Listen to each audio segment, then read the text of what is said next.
Tianjin, चीन सबसे बड़े Shanghai cooperation organisation SCOO summit के लिए तैयार है, जहां बदलती दुनिया में ग्लोबल लीडर मिल रहे हैं। चीन, रूस, भारत, ईरान, पाकिस्तान, बेलारूस और सेंट्रल एशियाई देशों के झंडे एक ऐसे ग्रुप को दिखाते हैं जो दुनिया की लगभग आधी आबादी को रिप्रेजेंट करता है। वेस्टर्न डोमिनेंस के लिए एक सीधा चैलेंज। प्रेसिडेंट शी जिनपिंग और व्लादिमीर पुतिन यूनिटी दिखा रहे हैं, जबकि भारत के प्राइम मिनिस्टर मोदी एक डिप्लोमेटिक बैलेंस बना रहे हैं।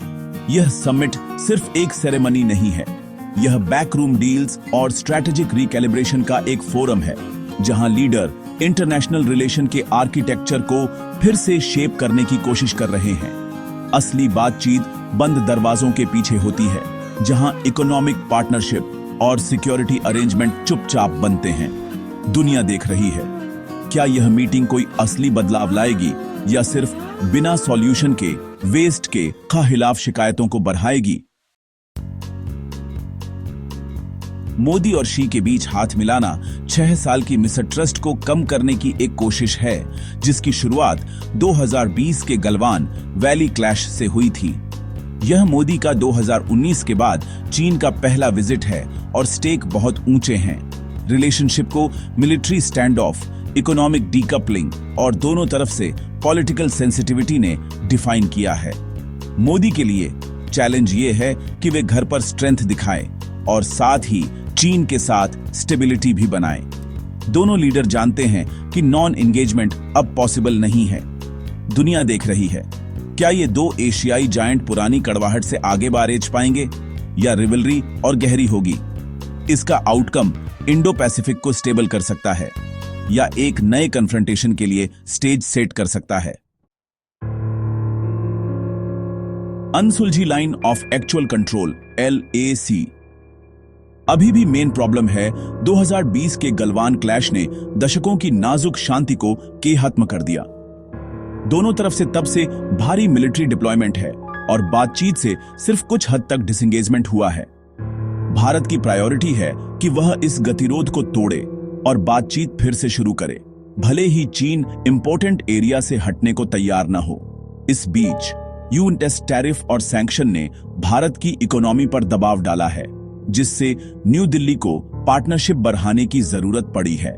मोदी का शी से मिलना एक स्ट्रैटेजिक मूव है, वॉशिंगटन को यह बताने के लिए कि भारत अलाइनमेंट के लिए दबाव में नहीं आएगा। यह मीटिंग ऑटोनॉमी को असर्ट करने और ग्लोबल पावर शिफ्ट के बीच भारत की फॉरेन पॉलिसी को रिकैलिब्रेट करने के लिए है। भारत की सबसे बड़ी प्रायोरिटी बॉर्डर स्टेबिलिटी है, लेकिन फाइनल रिजोल्यूशन की पॉसिबिलिटी कम है। मोदी शी से डिसएंगेजमेंट और डीएस्केलेशन को तेज करने के लिए एक क्लियर कमिटमेंट चाहते हैं। इकोनॉमिक नॉर्मलाइजेशन भी ऑन द टेबल है। भारत बेहतर मार्केट एक्सेस, कम बैरियर और डायरेक्ट फ्लाइट्स की बहाली चाहता है। चाइनीज टेक को अनबैन करना इकोनॉमिक गेन के लिए लेवरेज के रूप में इस्तेमाल किया जा सकता है। सबसे ऊपर भारत अपनी स्ट्रैटेजिक ऑटोनॉमी को फिर से कंफर्म करना चाहता है, वेस्ट को यह सिग्नल देते हुए कि उसके पास ऑप्शन है। गोल राइवल पावर ब्लॉक्स के बीच मैन्यूवरिंग स्पेस को मैक्सिमाइज करना।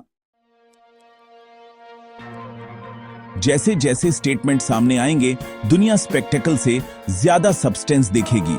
एक बड़ा बॉर्डर ब्रेक थ्रू अनलाइकली है, लेकिन नए डायलॉग मैकेनिज्म या एम्पावर्ड मिलिट्री चैनल अनाउंस किए जा सकते हैं।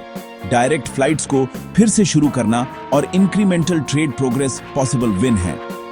किसी भी रियल रीसेट के लिए विजिबल ट्रूप पुल बैक और ट्रेड इंबैलेंस को एड्रेस करने के स्टेप्स की जरूरत होगी।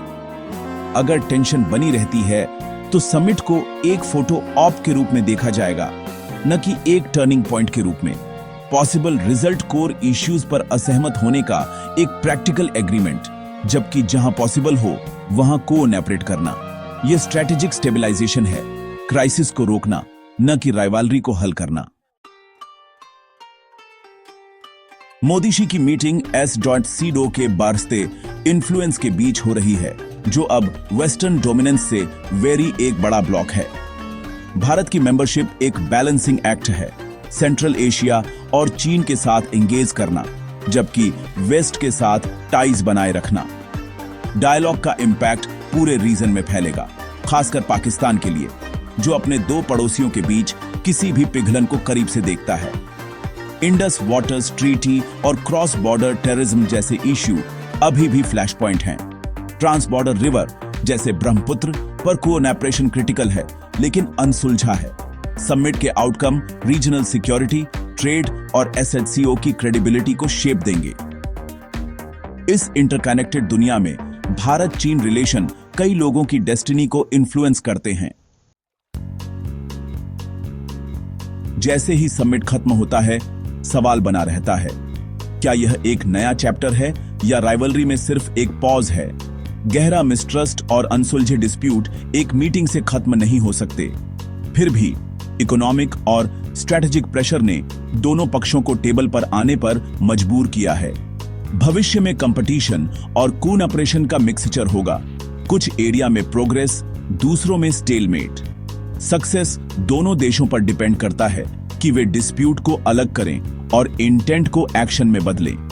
तियानजिन मीटिंग एक अपॉर्चुनिटी की विंडो खोलती है, लेकिन क्या यह स्टेबिलिटी या नए टेंशन की ओर ले जाती है, यह आगे लिए गए चॉइसेस पर डिपेंड करता है। केवल टाइम और ठोस एक्शन ही बताएगा कि क्या यह एक टर्निंग पॉइंट है या एक टेम्परेरी ट्रशिया।